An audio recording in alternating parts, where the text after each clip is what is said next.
What is discipline? Discipline is a code of conduct for decent living in society, one with the other. Non-punctuality is an act of ill discipline, which is injurious to the state, injurious to its people. Some time ago, sir, I was invited to an university, as also my wife, unlike today.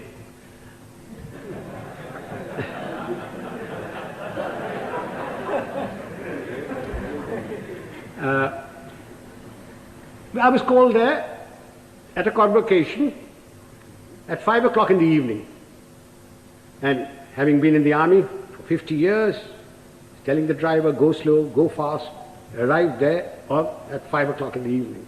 I was received by the Vice-Chancellor and his lady, the Union Secretary, escorted to the dais. My wife too was asked to sit on the dais, and she politely refused, saying that she'd much rather sit down, as this is the only opportunity she has to look up to me. And as usual, I was garlanded. The Vice-Chancellor sang my praises and asked me to talk to these people. There were about 5,000 boys and girls there, plus deans, plus professors, plus lecturers, everybody.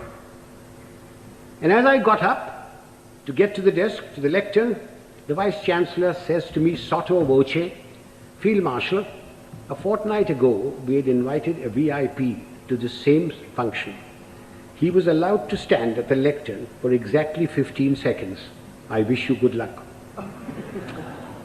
I said to myself, had the Vice-Chancellor said this in his letter of invitation, I wonder whether I would have come.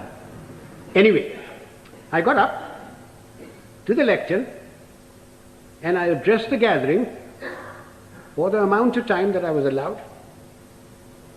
I was heard in pin-drop silence, and at the end of it, I got a thunderous applause. The Vice-Chancellor and his lady, the deans, professors, lecturers, the student body, and even my wife stood up and gave me a standing ovation. I was most relieved. Although my wife told me afterwards that I looked pale. After the usual vote of thanks, etc., we went out into the gardens where refreshments were given. And I, having an eye for a pretty girl, walked up to a pert little thing wearing lovely jeans, tight-fitting, and I started a conversation which ran as follows. I said, my dear, why were you so kind to me today, all of you? I not having the looks of Rajesh Khanna or Amitabh Bachchan, or a speaker like M.G. Ramachandran, when only the other day you were so rude to a VIP. And she said, I quote, "Oh, Field Marshal, that dreadful man. We had invited him at 5 o'clock. He turned up at 6. He brought with him a bevy of security people who pushed us aside and took their places where we should be sitting. He brought with him 2 of his brats, grandchildren probably. He was too old to have those kids that size. But you never know.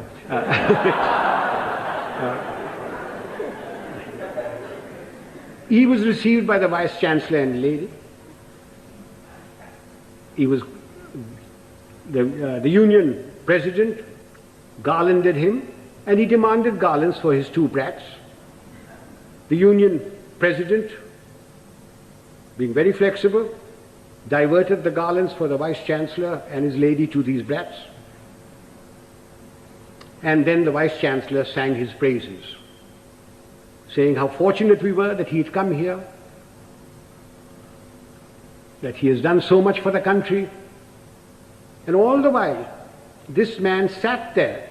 He had come unwashed, unshaven, wearing a dhoti, exposing 4/5 of his legs, scratching away.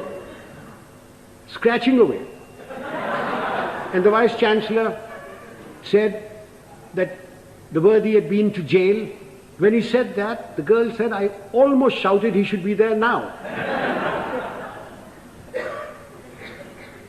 Then the Vice-Chancellor asked him to go to the lectern and to talk to us. So he picked up the lemonade or limca or whatever was there, which belonged to his female offspring, and took a sip, which started a howl. When that subsided, the worthy came to the lectern and said, friends and well-wishers, I have not had time to prepare my speech, but my secretary has written something for me, and he produced a whole heap of paper. He said, without any premeditation, without any thought, we made his stay very short. I unquote. Sir, I thank my lucky stars that 50 years in the army had made me come on time, that I'd been brought up to shave in the morning and shave in the evening if there was a function, that I had a lounge suit on, and although I have very nice legs, I didn't expose them, that I didn't suffer from itch or eczema to indulge in the scratching of the unmentionable. Now do you see what I mean by ill discipline?